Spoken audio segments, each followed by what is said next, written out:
မင်္ဂလာပါရှင်မိုးလေဝသနဲ့ဇလဗေဒညွှန်ကြားမှုဦးစီးဌာနမှ2026ခုနှစ်ဇွန်လ15ရက်တနင်္လာနေ့မနက်9:00နာရီချိန်ထုတ်ပြန်တဲ့မိုးလေဝသအခြေအနေသတင်းကိုတင်ပြပေးမှာဖြစ်ပါတယ်။ဘင်္ဂလားပင်လယ်အော်အခြေအနေကတော့ကပလီပင်လယ်ပြင်နဲ့ဘင်္ဂလားပင်လယ်အော်တောင်ပိုင်းတို့မှာမုတ်တုံလေအားအသင့်တင်မှအားကောင်းနေပြီးကြံဘင်္ဂလားပင်လယ်အော်မှာမုတ်တုံလေအားကောင်းနေပါတယ်။ကပလီပင်လယ်ပြင်တောင်ပိုင်းမှာတိမ်နှင်းငယ်ဖြစ်ထွန်းနေပြီးကပလီပင်လယ်ပြင်မြောက်ပိုင်းနဲ့ဘင်္ဂလားပင်လယ်အော်တို့မှာတိမ်အသင့်တင်မှတိမ်ထူထပ်နေပါတယ်။ဒီနေ့ညနေထိခန့်မှန်းချက်ကတော့စကိုင်းတိုင်းဒေသကြီးအောက်ပိုင်းချင်းပြည်နယ်နဲ့ကယားပြည်နယ်တို့မှာနေရာကွက်ကြား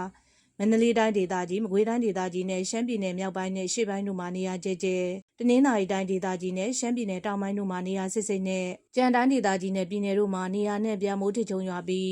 ရန်ကုန်တိုင်းဒေသကြီးစကိုင်းတိုင်းဒေသကြီးထက်ပိုင်းအေရဝတီတိုင်းဒေသကြီးကချင်ပြည်နယ်ကရင်ပြည်နယ်နဲ့မွန်ပြည်နယ်တို့မှာနေရာကွက်၍မိုးကြီးနိုင်ပါတယ်။ရွာရင်ရာနှုန်းပြည့်ဖြစ်ပါတယ်။မိုးတိမ်တောင်ဖြစ်ပေါ်မှုအခြေအနေကတော့ရန်ကုန်တိုင်းဒေသကြီး၊စကိုင်းတိုင်းဒေသကြီးထက်ပိုင်း၊အေရဝတီတိုင်းဒေသကြီး၊တနင်္သာရီတိုင်းဒေသကြီး၊ကချင်ပြည်နယ်နဲ့မွန်ပြည်နယ်တို့မှာမိုးတိမ်တောင်များဖြစ်ထွန်းလျက်ရှိပြီးအဆိုပါမိုးတိမ်တောင်များရွေလျားရာနေရာတစ်လျှောက်မှာမိုးရွာသွန်းခြင်းနဲ့အတူလေပြင်းတိုက်ခတ်ခြင်းမိုးထချုံခြင်းမိုးကြိုးပစ်ခြင်းလျှက်စီးလက်ခြင်းနဲ့မိုးသီးကြွေခြင်းစတဲ့မိုးလေဝသဖြစ်စဉ်များဖြစ်ပေါ်နိုင်မှာသဖြင့်ကြိုတင်သတိပြုနိုင်မှာရန်အကြံပြုအပ်ပါတယ်။မြမပင်လယ်ပြင်မှာမြဝကျွန်းပေါ်မုတ္တမကွေရခိုင်ကမ်းရိုးတန်းတစ်လျှောက်နဲ့ကမ်းလွန်ပင်လယ်ပြင်တို့မှာရံဖန်ရံခါမိုးသက်လေပြင်းများကြာရောက်ပြီးလှိုင်းကြည့်ပါမယ်။မိုးသက်လေပြင်းကျစဉ်ရေပြင်မြေပြင်လေဟာတနအီကို35မိုင်အထိတိုက်ခတ်နိုင်ပါတယ်။လှိုင်းမြစ်မှာမြဝကျွန်းပေါ်မုတ္တမကွေရခိုင်ကမ်းရိုးတန်းတစ်လျှောက်နဲ့ကမ်းလွန်ပင်လယ်ပြင်တို့မှာ9ပေမှ17ပေခန့်ရှိနိုင်ပါတယ်။မွန်တနင်္သာရီကမ်းရိုးတန်းတစ်လျှောက်နဲ့ကမ်းလွန်ပင်လယ်ပြင်တို့မှာတခါတရံမိုးသက်လေပြင်းများကြာရောက်ပြီးလှိုင်းတင်တင်မှလှိုင်းကြည့်ပါမယ်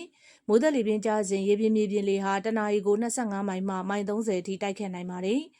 လှိုင်းမြစ်မှာမွန်တနင်္သာရီကမ်းရိုးတန်းတစ်လျှောက်နဲ့ကမ်းလွန်ပင်လယ်ပြင်တို့မှာ9ပေမှ9ပေခန့်ရှိနိုင်ပါတယ်။နောက်နေ့ရက်အတွက်ခန့်မှန်းချက်ကတော့မုတ်တုံလေအားအသင့်တင်မှအားကောင်းနေပါတယ်။နေပြည်တော်နဲ့အနီးတစ်ဝိုက်အတွက်ဒီကနေ့ညနေထိခန့်မှန်းချက်ကတော့နေရာကွက်ကြားမိုးထချုံရွာပါမယ်။ရွာရင်ရာနှုန်းပြည့်ဖြစ်ပါတယ်။ရန်ကုန်မြို့နဲ့အနီးတစ်ဝိုက်အတွက်ဒီကနေ့ညနေထိခန့်မှန်းချက်ကတော့မိုးတစ်ချိန်ထချုံရွာပါမယ်။ရွာရင်ရာနှုန်းပြည့်ဖြစ်ပါတယ်။မန္တလေးမြို့နဲ့အနီးတစ်ဝိုက်အတွက်ဒီကနေ့ညနေထိခန့်မှန်းချက်ကတော့နေရာကွက်ကြားမိုးထချုံရွာနိုင်ပါတယ်။ရွာရင်ရာနှုန်း60ဖြစ်ပါတယ်ရှင်။